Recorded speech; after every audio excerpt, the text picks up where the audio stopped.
Lunes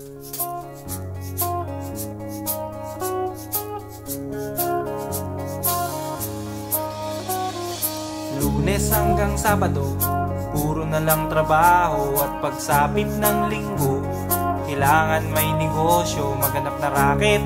At bakit? Para laging may laman ng aking wallet.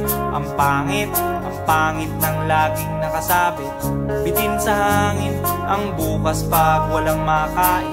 Wag na akong tanungin kung may bigas pang isasaing. Sakit na isipin, taas na ng bilihin. Pilitin mong abutin, kita mo makakaraos din. Oh yeah, oh yeah. Nung una, inyo pa kayang naaalala, sa Haheho meron akong ibinibenta. Special offer dye, special offer dye. Shampoo dye, shampoo dye. May libre kayong toothpaste at libre kayong toothbrush. May libre kayong toothpaste, may libre kayong toothbrush. At saka po candy, tsaka po candy. At saka po keso, tsaka po keso. At saka po carrots, tsaka po carrots. At saka po ketchup.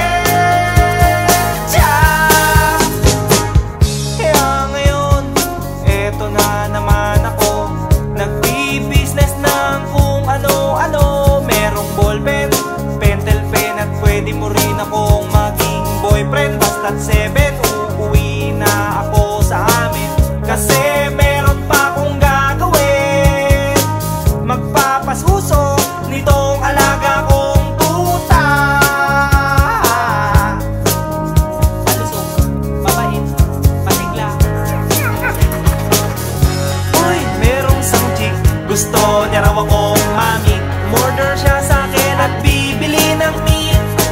Tong aking longganisa, ang kanyang kursonada. Kasi malaki, kasi mataba at mahaba.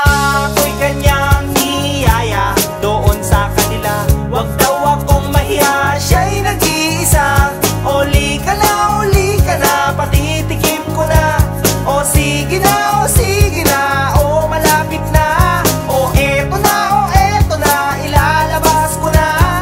O eto na, nako, o tinda kong longganisa. O tinda ko, o tinda ko. O tinda kong longganisa. O tinda ko, o tinda ko. Here we go, here we go. At ang nangyari, ako'y nawili. Pakwento siya kasi at hindi corny. Ginawa ko ng lahat sa kanya at wala ng boundary.